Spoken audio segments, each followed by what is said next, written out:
홍삼의 효과가 이렇게 세게 작용할 수도 있고 주의해야 할 부분이 있다는 것도 아셨으면 좋겠습니다.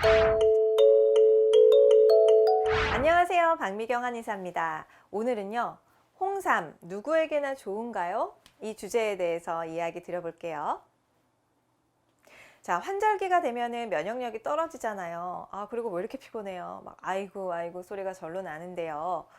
뭐 이렇게 뭐 한 일도 없고 과로한 것도 아닌데 자꾸만 자도 졸리고 몸이 또 여기저기 막 쑤시고 무겁고요.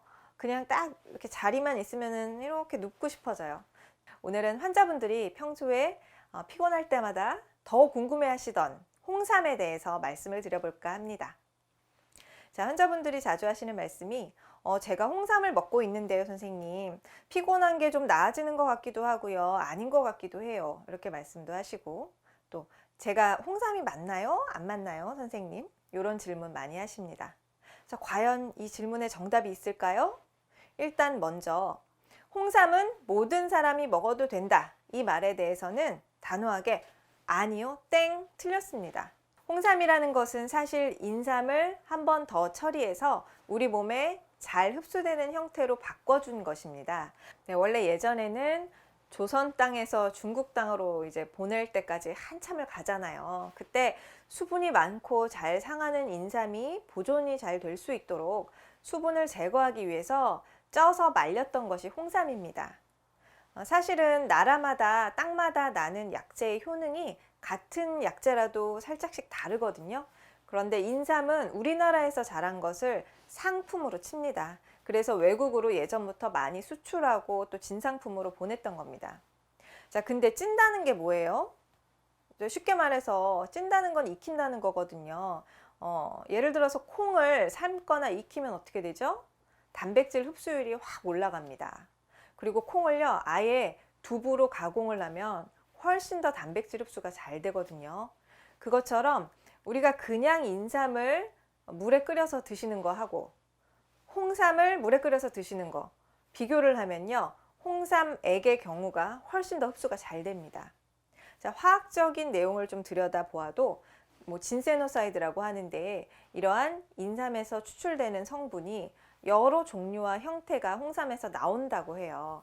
그런데 어려운 내용이지만 쉽게 말하면 그냥 흡수가 잘 되고 이용이 잘 된다, 이렇게 정리를 할 수가 있습니다. 자, 인삼의 효능을 내는 게 바로 사포닌 성분인데 그러한 사포닌, 인삼 사포닌인 진세노사이드가 홍삼으로 만들었을 때는 훨씬 더 종류도 많아지고 더 잘 추출이 된다는 거죠. 그리고 제 생각에는 이게 말리는 거잖아요. 그래서 찌고 말리고 해서 홍삼을 보면은 보통 건삼이나 이런 거에 비해서 훨씬 더 딱딱하고 농축돼 있어요. 그런데요, 그렇기 때문에 효과가 좋은 만큼 부작용도 있을 수 있다는 거죠. 왜냐하면 홍삼의 효능이 인삼과 똑같이 더운 성질에서 나오기 때문입니다. 저는 홍삼과 인삼의 성질과 효능을 이야기할 때 항상 인삼이 어디서 자라냐고 한번 생각해 보시라고 하거든요. 인삼이 어디서 자라죠?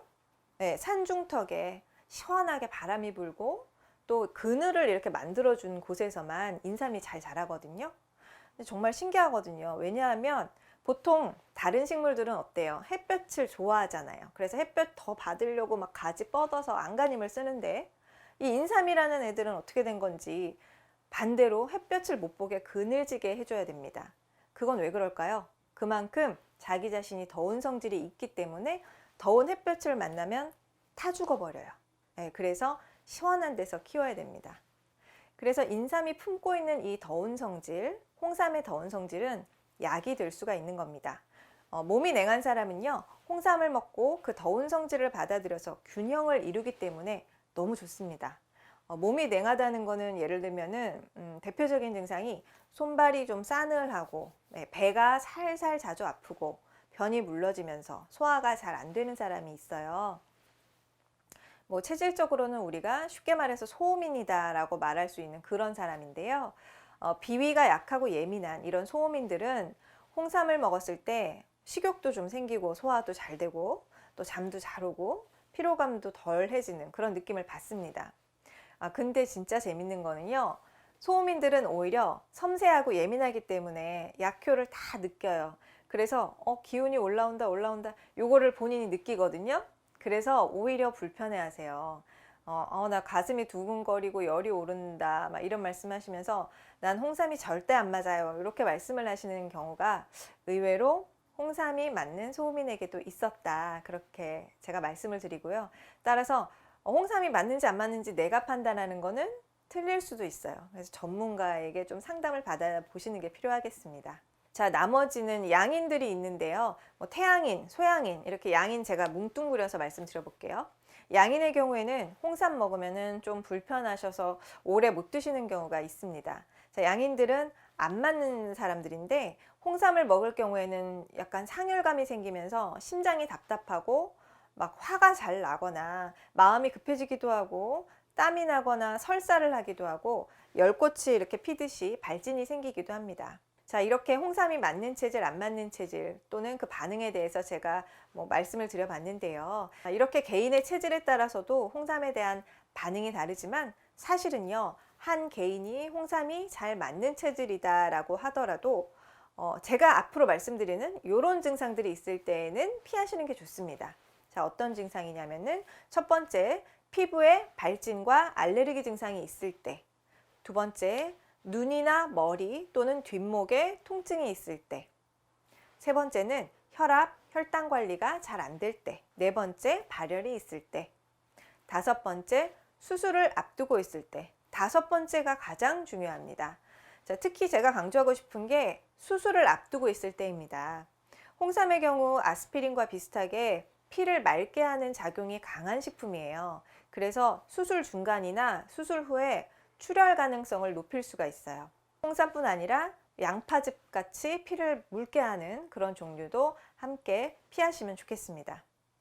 자, 우리나라는 홍삼을 사랑하는 민족인데 또 사랑하는 만큼 너무 과용하는 것처럼 느껴지는 경우가 있습니다. 중국이나 외국의 경우에는 인삼 남용 증후군이라고 해서 이러한 삼 제품을 너무 과용해서 생기는 부작용에 대해서 주의를 주고 있기도 하고요. 또 아주 어린 아이들이나 더운 여름철 등 열이 많은 경우에는 쓰지 않기를 권고하고 있습니다.